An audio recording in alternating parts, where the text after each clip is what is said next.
Senhores telespectadores, nos últimos programas eu tenho falado só de terras com um grande aproveitamento turístico.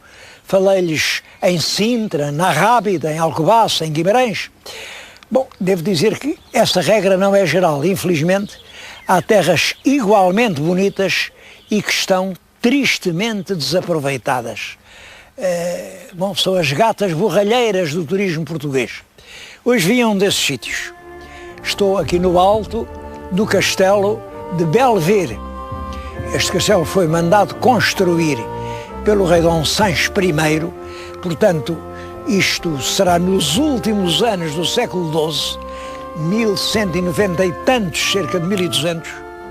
O que hoje se vê já não é de Dom Sancho, foi reconstruído no tempo de Nuno Álvares pelos Cavaleiros do Hospital e fica aqui sobre o rio Tejo, o rio que se vê passar é o rio Tejo, e numa região onde confluem 3 províncias portuguesas. Para além é o Alentejo, para aquele lado, para aquele fica o Ribatejo e ali para trás, para o lado do castelo, fica a Beira Baixa. As 3 províncias reúnem-se aqui. Porque é que o rei mandou construir aqui o castelo? Porque ele deu estas terras todas, que chamavam então Guidintesta, era a região de Guidintesta. Apanhava aqui todo o sul da Beira Baixa, uma grande parte do Alentejo, era um país. Ele deu isto tudo aos cavaleiros de São João de Jerusalém, que aqui em Portugal chamamos os hospitalários, porque eles foram criados em Jerusalém depois da Primeira Cruzada e dedicavam-se a receber os peregrinos. Os peregrinos, que levados por motivos religiosos, queriam ir até à Terra Santa, mas chegavam lá e não tinham onde dormir, onde se acolher, porque nessa altura não há hotéis, não há pousadas, não há nada disso. Portanto, era uma obra de caridade receber aqueles romeiros que vinham de longe até Jerusalém. E eles tinham, portanto, um lugar, uma hospedaria. A palavra hospedaria tem a mesma raiz que a palavra hospital, onde recebessem os peregrinos. É claro que muitas vezes esses peregrinos iam doentes e tinham de ser tratados. E a ordem especializou-se nos cuidados com essa gente. Mas logo o grão-mestre a seguir disse: não senhor, nós somos guerreiros como os outros, de resto Jerusalém estava a ser atacada e portanto passaram a ser monges cavaleiros, guerreiros, valentíssimos, que tomaram parte na defesa de Jerusalém, até que Jerusalém foi conquistada outra vez pelos turcos. É esses cavaleiros que difundiram-se por toda a Europa que o rei Dom Sancho I deu as terras da Guidintesta com uma condição: fazerem cá um castelo, aqui neste sítio. Parece que o próprio nome de Belvedere é posto pelo rei. Ele chegou aqui e achou isto tão bonito, e realmente é. Vê-se um grande troço do Tejo, tudo isto eram matas frondosas. Bom, que belo ver, disse o rei.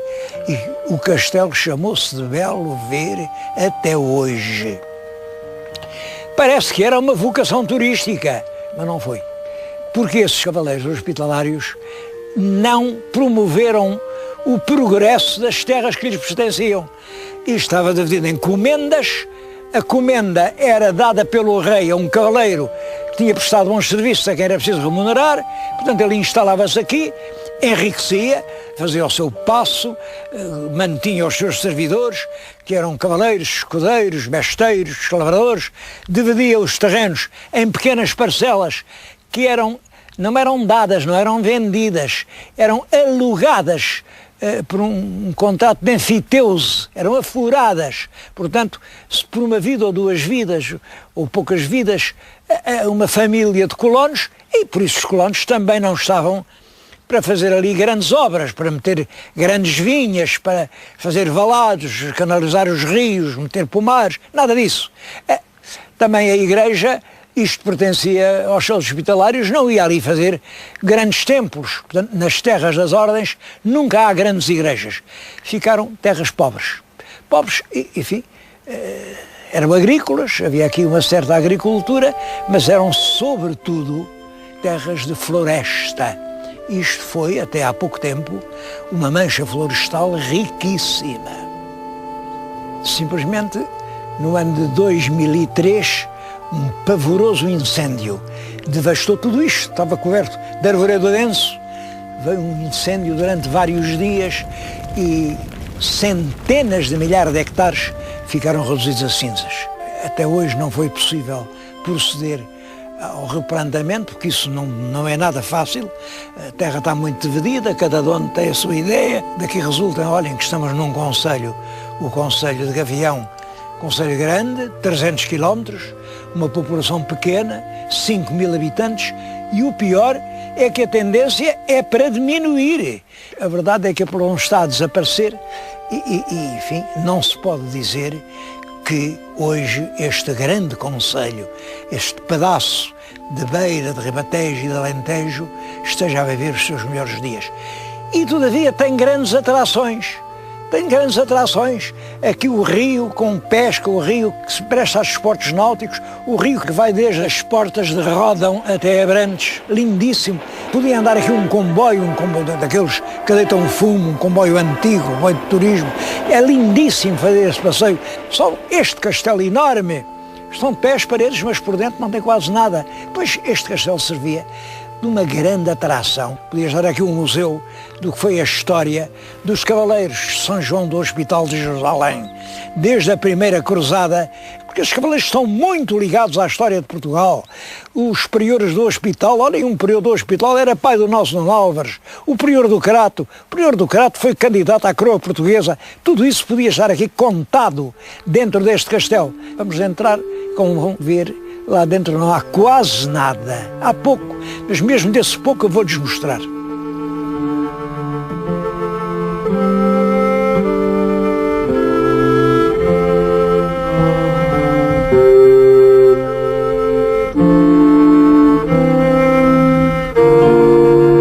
Eu não convido os senhores telespectadores a subirem aquela escada e a entrarem na torre de homenagem por uma razão muito simples. Lá dentro não há nada para ver, nada. Há paredes nuas. As paredes que nos podiam mostrar tantos séculos de história, tem nada. Agora, o que há é qualquer coisa para contar. No meio do chão há um buraco com uma escada que leva a uma sala, enfim, cá embaixo, ao nível do pavimento. E há aqui uma lenda, mas lenda que toda a gente repete e não tem a dúvida de que é verdade. Esteve preso lá, nem mais nem menos, que Luís de Camões. Isto é muito curioso, essa lenda é muito curiosa.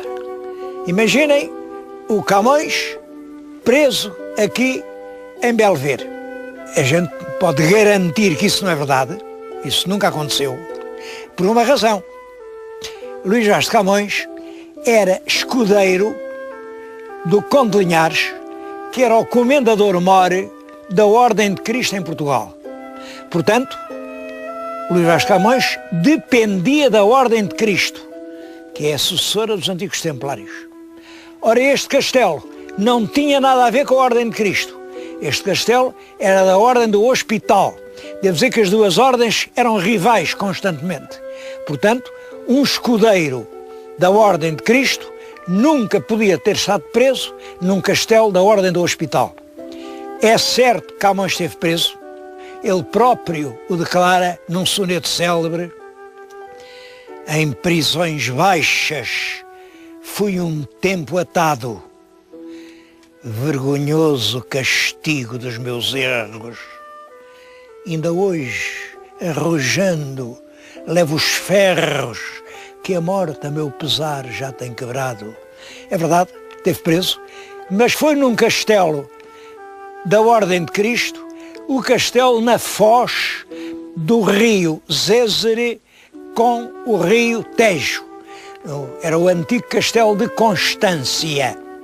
É claro que depois veio o romantismo e tal. Então que diabo, um poeta tão grande podia estar num sítio tão feio? Não, senhor. E mudaram-no para um palácio que lá há, que era dos Condes de Abrantes, e fizeram lá uma casa do Camões. Camões esteve lá como preso no castelo que hoje já não existe. O castelo foi destruído. E a lenda aninhou-se aqui. Dizem que foi aqui que Camões esteve preso. Vamos ali à antiga igreja, que é a Capela de São Brás, onde há, enfim, um resto piedoso, mas em todo caso com interesse. Dentro do castelo ficava uma igreja, como sempre, que era a igreja de São Brás. Essa igreja esteve ao culto até o século XIX e por isso hoje ainda se mantém, enfim, com a reconstrução que lhe foi dada no século XVII. O que estão a ver é um conjunto muito curioso, era uma coleção de relíquias que os cavaleiros hospitalários tinham aqui, consideravam isto um tesouro fabuloso. Cada uma das imagens que estão a ver nos nichos tem aqui no peito uma abertura e dentro tinham uma relíquia de um santo, o santo que a escultura representa. Todos eles têm nome, mas eu não os sei. E isto, depois, quando vieram os franceses, houve receio que roubassem isto era um tesouro, retiraram as relíquias, estão guardadas num cofre com uma coisa preciosa. Estas coleções de relíquias eram muito frequentes nos cavaleiros do hospital, porque os cavaleiros hospitalários, como estavam por toda a Europa e como tinham vindo da Terra Santa, e da Terra Santa tinham estado depois em São João de Acre e daí passaram para Rhodes, traziam sempre santos que eles encontravam, era um bocadinho de um dedo, são não sei quantos, ou uma vértebra do santo não sei quê, eram fragmentos dos ossos de santos de grande devoção. Portanto, quanto mais completo fosse o relicário, era assim que se chamava um conjunto de relíquias, mais ilustre era a ordem. Ora bem, o mais ilustre relicário dos cavaleiros hospitalários de São João em Portugal era aqui, neste castelo de Belver. Já lá não estão as relíquias, mas ao menos ficaram as imagens. É claro, elas não têm mãos, porque as mãos deviam ser de marfim e alguém as roubou, não têm nada que seja precioso, mas o monumento permanece. O monumento permanece e permanece uma esperança, é o de que este espaço extraordinário, que é o Castelo de Belver, que se anima, a Câmara faz aqui um banquete medieval uma vez por ano, mas isto devia ser uma atração permanente, ter tendas, ter músicas, ter armas, ter jogos de cavaleiros, ter lojas de comes e de bebes, ser um permanente chamariz de gente. Este monumento é notável e esta região está necessitada realmente de pontos de atração, de elementos de vida. É preciso ressuscitar esta parte paralisada do nosso país.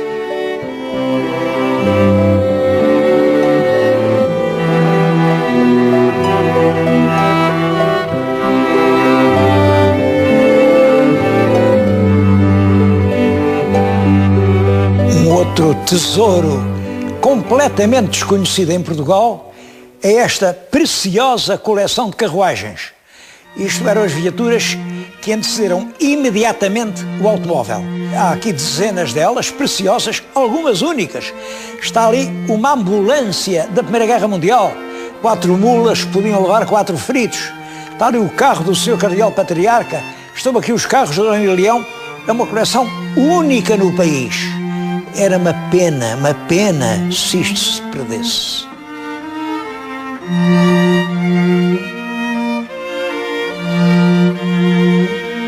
Apesar de ter poucos habitantes, o concelho tem inúmeras aldeias.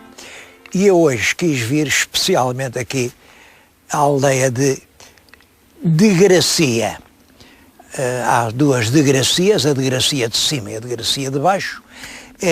E eu estou junto do chafariz e do lavadouro comum de Gracia e quis vir aqui porque foi aqui que nasceu um dos grandes vultos da República, dos grandes propagandistas, o doutor Eusébio Leão.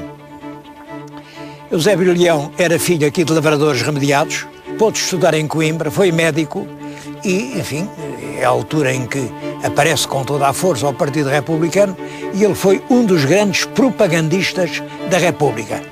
Era o secretário do Diretório Republicano quando se fez a Revolução de 1910 e foi a ele que coube ler o documento da Proclamação da República do alto da varanda da Câmara Municipal de Lisboa. É uma fotografia que aparece muitas vezes no livro de História. Pois bem, aquele homem é o Dr. Eusébio Leão. Há outros retratos dele e eu tenho aqui um muito engraçado, que é do grande caricaturista Valença, que apresenta o Eusébio Leão com um capacete da Guarda Municipal. A Guarda Municipal era o terror dos republicanos, porque está aqui a Guarda a bater neles com toda a força, batia e matava. Bom, mas proclamou-se a República, está aqui a mesma Guarda Municipal com a bandeira da República a dizer Viva a República. Bom, e aqui está o Dr. Eusébio Leão a meter os monárquicos todos aqui no barril do lixo. É a caricatura do homem que antes só falava em liberdade e agora, como governador civil de Lisboa, só pensa em manter a ordem. Cá estão editais. Isto é tudo a dizer, é proibido fazer. Bom, a caricatura é boa, mas não é por isso que eu estou a falar em Eusébio Leão. É porque Eusébio Leão está ligado a uma das mais bonitas histórias de amor que aconteceram em Portugal e que ninguém conhece. Nós, em Portugal, até as histórias bonitas são mal empregadas. Elas acontecem e a gente depois não as conta, esquece-se delas. As coisas que se contam são invenções, são patranhas, são mentiras. Histórias verdadeiras como esta, ouçam bem isto. O Dr. Eusébio Leão, quando vivia aqui, era aqui um pequeno médico da aldeia, um João Semana, mas já grande propagandista da República, teve uma filha, que pôs o nome de Esther Leão. Essa rapariga nasce em 1892. 92, portanto, quando é a República, ela tem 18 anos e o pai, depois de ser governador de Lisboa, é nomeado embaixador em Roma. Nessa altura não se dizia embaixador, mas ministro plenipotenciário, e ele é o representante de Portugal em Roma, que nessa altura é uma monarquia. E fez um bom papel, ele foi um bom diplomata. Só que a menina, lá em Itália, via aqueles espetáculos de teatro, o teatro italiano é uma maravilha, e dá-lhe na cabeça ser atriz. Imaginem, atriz. Então a filha do senhor embaixador, a filha do Dr. Eusébio Leão, é atriz. Que coisa horrível, atriz. Nessa altura os costumes, atriz não pode ser. E a família proibiu, a menina não pode ser atriz. Bom, a rapariga teve que esperar que fizesse 21 anos, e quando fez 21 anos disse: agora quem manda em mim sou eu. E no Teatro da República, o teatro tinha dado o nome da República, antes disso tinha o nome monárquico, mas tudo mudou, ela estreou-se com êxito. Foi uma das grandes figuras do palco português desde essa altura, em 1913 até 1930 e tantos. Entusiasmava os palcos, e tem aspectos muito notáveis.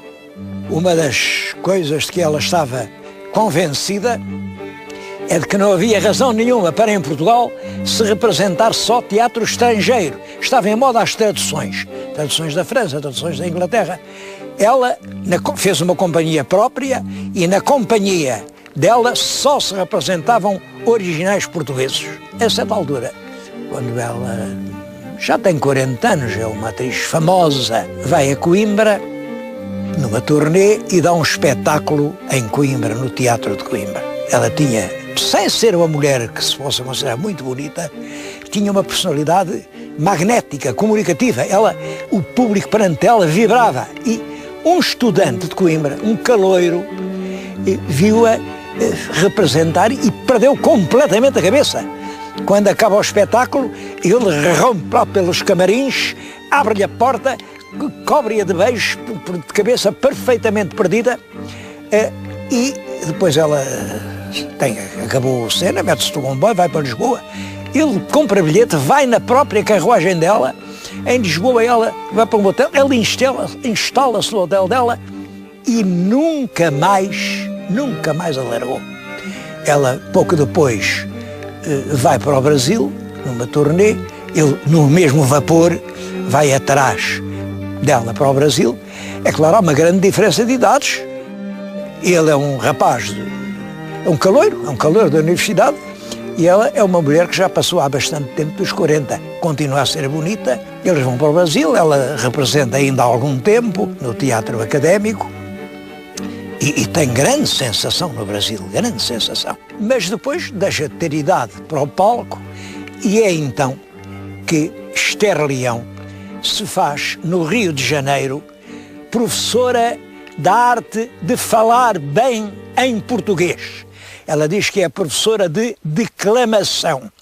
E então o papel dela é ensinar os políticos que vêm lá dos cafundós do sertão, a dizer os lindos discursos para deputados, para senadores, para governadores de Estado e dizem que até para presidentes da República. Eu não tenho prova nenhuma disso, mas toda a gente o dizia no Rio de Janeiro.